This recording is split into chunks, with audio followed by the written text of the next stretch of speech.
आज हमारे साथ एक ऐसी शख्सियत है जिसे हम बचपन से ये देखते आए हैं, नाचते गाते हंसते मुस्कुराते हंसाते। मैंने कभी उनको ये नहीं देखा कि उनकी बातों से किसी को रोना आया हो। आज उनका जन्मदिन भी है।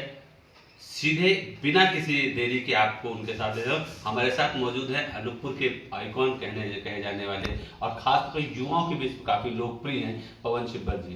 काफी खूबियां हैं इनकी, खूबियां इनका नाम ही अपने आप में। सीधे उन्हीं से बात करते हैं। सबसे पहले तो आपका स्वागत है और आज आपका जन्मदिन है, इसके लिए आपको हार्दिक हार्दिक बधाई, बहुत बहुत आभार, धन्यवाद आपका अजय जी। हमारा चैनल रिएक्शन न्यूज अच्छा मोनेटाइज हो चुका है और आज हम पहले किसी ऐसी शख्सियत से बात कर रहे हैं जिसे हम दिखाना चाहते हैं ऐसी शख्सियत के रूप में। पहला प्रोग्राम आप ये मान सकते हैं, बिना किसी प्रोग्रामिंग के आज हम इसको शूट कर रहे हैं। हमारे दर्शकों के लिए अगर पवन छिब्बर के स्टाइल पे कुछ कहा जाए, उनका जन्मदिन है, तो क्या कहा जाएगा? सबसे बड़ी चीज़ तो मैं कहूँगा आप सबसे, ये मेरा परम सौभाग्य है कि आज आपका ये पहला, क्या बताया आपने, बहुत सुंदर किसी शख्सियत से बात करने का ये पहला। मेरी शख्सियत तो आप सभी हैं। हर व्यक्तित्व तो केवल निखारना होता है, चाहे मजदूरी करने वाला भी आप देखेंगे, कोई ऐसा मजदूर मिलता है हमको, हम कहते हैं बहुत परिश्रमी है और भैया थोड़ा बैठ जाओ, उसको भी अगर हमको दया आती है। तो व्यक्तित्व तो हर कर्मयोगी जो भी आप देखेंगे समाज में, जिनके अपने सबके हितार्थ वो अपनी सेवा कार्य करते रहते हैं, चाहे वो ऊपर के हों और चाहे एकदम नीचे स्तर के, चाहे कृषि मजदूर हो, चाहे सड़कों में और विभिन्न क्षेत्रों में काम करना, सब जगह हम देखते हैं कि जो भी है वो अपना व्यक्तित्व जब निखारता है तो वो शख्सियत बन जाता है, एक व्यक्तित्व बनता है, उसे शख्सियत कहते हैं उर्दू में। तो ये हर व्यक्ति के अंदर वो काबिलियत होती है, किसी को अवसर मिलता है और कोई बेचारा जीवन भर अवसर तलाशता है। लेकिन अक्सर ये कहा देखा जाता है कि पवन छिब्बर जी जहाँ हैं वहाँ ठहाके ही लगते हैं। तो अगर हम इसकी शुरुआत ठहाकों से करें अपने इस कार्यक्रम की, तो कैसा? वैसे भी आज आपका जन्मदिन है, खुशियाँ बांटते रहे हैं हमेशा आप। नहीं आयरन कटवण और पोंड करेंगे थे आई नच्चा कटना आयरन नियोवाद फटो रहे। ऐसी भाषा लोगों को समझ में ही हिना जो मुंजो नालो छा तू खड़े यार। हाँ कहीं ना का बताऊं मैं, बड़ा मुश्किल है भाई। हर 10 किलोमीटर में एक भाषण नहीं किया जाता, मैं कहीं ना कहूँ बताओ। अब यहाँ से वहाँ जाता तो वह कह दे कितों तुसी कितों आ रहे हो जी, ऐसे बड़ी चंगी गल है थोड़े नाल मिलकर, और ऐसे जाओ तो कहते काबर कौन ढा कहते हैं कहाँ जाते। तो अतका भाषा सीखे में मैं बूढ़ा नहीं हूँ तो दिमाग की पत्ती गुल हो जाए। लेकिन यही तो हमारी भारतीय हमारी पहचान है कि सारी भाषा हमारी है और ये जगत जननी हमारे, हम जिस देश में बैठे हैं उस देश में इतनी विधा, इतनी कलाएं हैं और ऐसी संस्कृति संस्कार हैं कि आप आज के दुनिया के ताव तनाव वाले जीवन से भी केवल आप अपने थोड़े से अध्यात्म की ओर चलें तो आप मुस्कुराते रहेंगे और जो आपसे मिलेगा उस पर भी हंसी भी करते रहेंगे। उनको भी लगेगा कि ये इनमें है, क्योंकि हम भी उसी जीवन में जी रहे हैं, उसी परिवेश में जी रहे हैं, उसी वातावरण में जी रहे हैं। आज आपका जन्मदिन है, कोई गाना याद आता है? गाना आपको सुना दूंगा मैं। किशोरदा का भी जन्मदिन है इत्तेफाक से। अच्छा। किशोरदा का ही गाना आपको सुनाता हूँ और उनका बड़ा ही मशहूर गाना है और लता जी ने उनको उनके जन्मदिन में गिफ्ट किया था, जबकि लता जी ने इस गीत को नहीं गाया किशोरदा ने।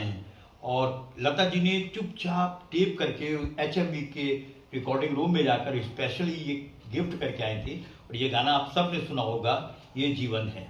तो लीजिए मैं प्रस्तुत करता हूँ आपके सबके बीच में आज किशोरदा को भी नमन करते हुए, तो उनको विशेष रूप से उनके चाहने वाले पूरे विश्व में हैं। और किशोरदा तो प्रतिभाशाली थे, बहुआयाम वाले। उनका बहुत ही प्यारा सा एक नगमा है, ये जीवन है इन क्रॉके बाय किशोरदा। आपके चुटकुले बड़े फेमस होते हैं, अक्सर आप लोगों को अपने से काफ़ी हंसाते हैं। अगर आज नन्हे मुन्ने बच्चे हैं, आप माना जाए कि आज आपका जन्मदिन है और ये शायद 78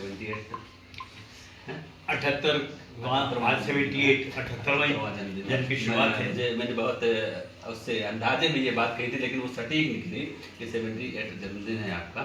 तो ये अगर अब मैं ये मानूँ कि 78 उम्र का बुजुर्ग या 78 की उम्र का बच्चा है, बड़ा मुश्किल बताइए, बड़ा मुश्किल। अभी बताइए कहाँ तक पढ़े हैं?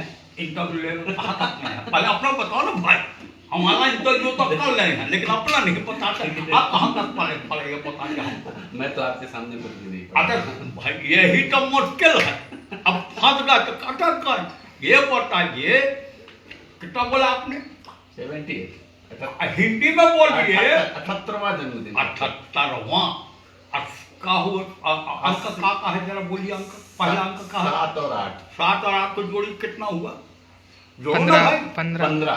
15 तो हम 15 साल के हैं, अभी तो हमारा जीवन शुरुआत हुआ। तो किशोर वय में अब तंग करते हैं। मैं मम्मी को बताऊंगी मैं 15 साल के मैं हूँ और मेरे को इंटरव्यू में पूछते बुढ़े हो गए 70 साल के।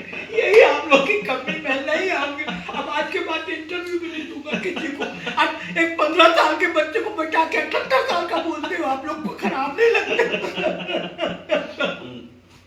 अंकल कोई चुटकुला, आपके हास्य व्यंग बहुत फेमस रहे हैं और ख़ास तौर पर चाहे वो रायपुर ऑर्केस्ट्रा से का मामला हो और या चाहे आप जिले विभिन्न राजनीतिक कार्यक्रमों में जब आप आते हैं तो बहुत अनोखा चीज़ें सुनाते हैं। तो आज अगर हम अपने दर्शकों के लिए कहें, चूँकि रिएक्शन न्यूज़ ये पहला कार्यक्रम करने जा रहा है मोनेटाइज होने के बाद इस तरीके का, और मुझे लगता है कि अनूपपुर में आप काफ़ी पॉपुलर हैं, आसपास के एरिया में काफ़ी पॉपुलर हैं, आपकी फैन फॉलोइंग बहुत है।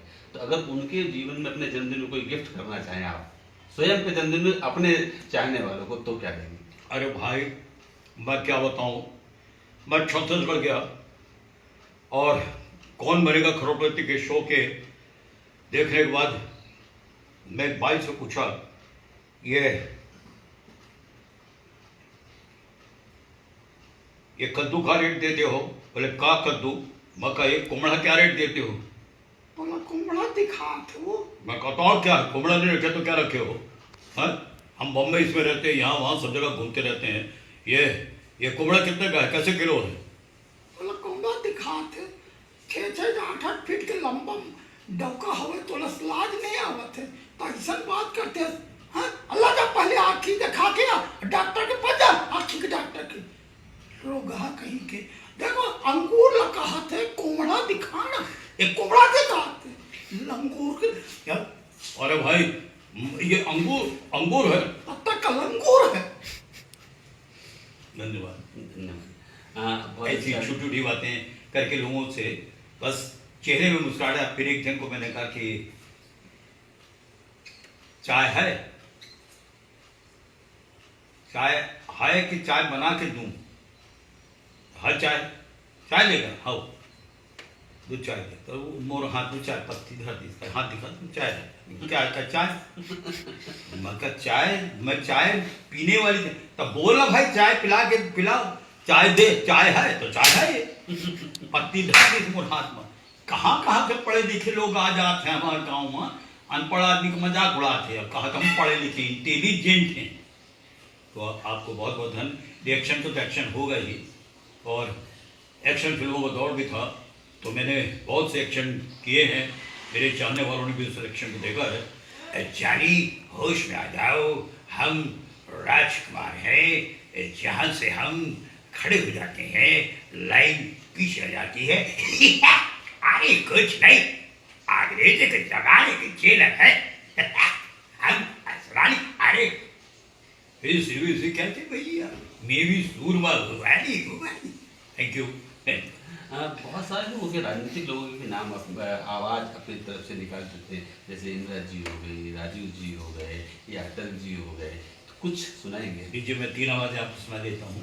पूर्व प्रधानमंत्रियों की, वर्तमान को तो मैं हाथ नहीं लगाता, सम्मान करता हूँ उस पद का, क्योंकि जब तक वो संवैधानिक पद है, सबसे सम्मानित पद है राष्ट्रपति प्रधानमंत्री जी का, उनका मैं उस वक्त जब तक वो पदारूढ़ हैं मैं कभी भी उसकी मिमिक्री नहीं करता। 3 आवाज़ें आपको सुनाता हूँ। एक इंदिरा जी की आवाज़ सुना दूँ, स्वर्गीय प्रधानमंत्री इंदिरा जी। हम सब यहाँ पे आए हैं, हम सबको काम करना है। भारत एक महान राष्ट्र है, हमें और भी महान बनाना है।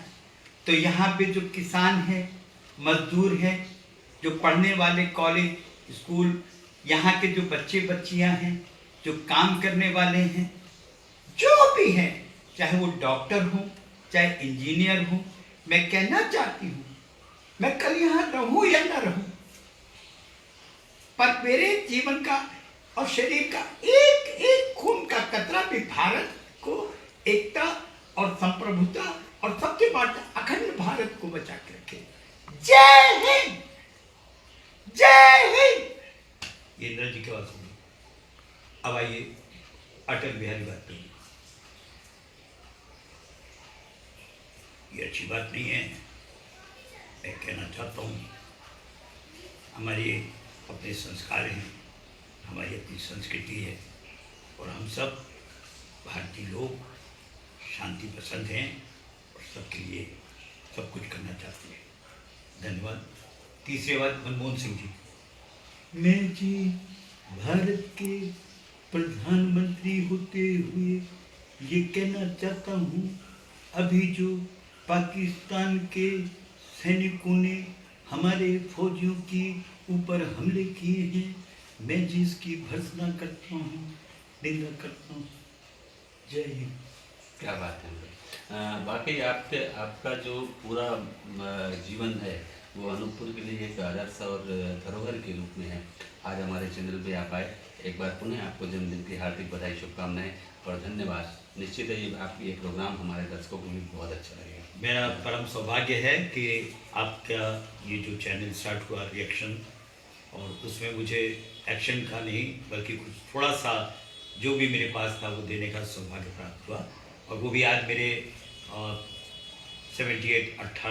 78वीं वर्षगांठ में जीवन के इस सोपान में पहुंचा हूं। और इसमें अनूपपुर जिले के जितने भी, मैं तो ये कहूँगा पूरे शहडोल संभाग और छत्तीसगढ़ मध्य प्रदेश, मेरा सौभाग्य था कि मैं किशोर दा के साथ, अनूप जिरोटा जी के साथ, रविंद्र जैन जी के साथ और मुबारक बेगम जो गायिका थी, इवन मनमोहन कृष्ण एक्टर वगैरह सबके साथ मैंने काम किया, अभिनय भी किया। लाल गुलाब की वापसी जो प्रथम प्रधानमंत्री का जब निधन हुआ था पंडित नेहरू जी का, तो ख्वाजा अहमद अब्बास जिन्होंने ये 7 हिंदुस्तानी फिल्में बनाई थी, तो उनके ड्रामा में मैंने भिलाई स्टील प्लांट के प्रांगण में एक 1964 के आसपास मैंने ये प्ले किया था और उससे मैं पॉपुलर हुआ। मैं सबका सौभाग्य मेरा कि इस धरती पर इतने लोगों के बीच में कृषि कार्य करते हुए भी मेरी एक छोटी सी पहचान बनी और खेती किसानी करके मैं अनूपपुर में अपनी जीविका चलाता हूँ। ये मेरा परम सौभाग्य है। हंसना हंसाना मेरा, मैं वो पूजा में मानता हूँ, मेरे भगवान श्री कृष्ण ईष्ट हैं और श्री कृष्ण जी को मैं समर्पित करता हूँ। और सबको, आप सबको संसार में जितने भी मुझे मिलते हैं, जो भी व्यक्ति मेरे जीवन में, उन सबको हंसाने का प्रयत्न करता हूँ। ये थे पवन छिब्बर जी, और जिन्होंने 78वें जन्मदिन पे हमारे चैनल में आकर के हमसे बात करके हमें तो कृतार्थ किया ही है। और निश्चित ही उनकी जो प्रतिभा है उनसे हमारे आने वाले बच्चों को भी बहुत कुछ सीखने को मिलेगा, और हम उम्मीद करते हैं कि वो सदाई हों और इसी तरह हम लोगों का मार्गदर्शन करते रहें।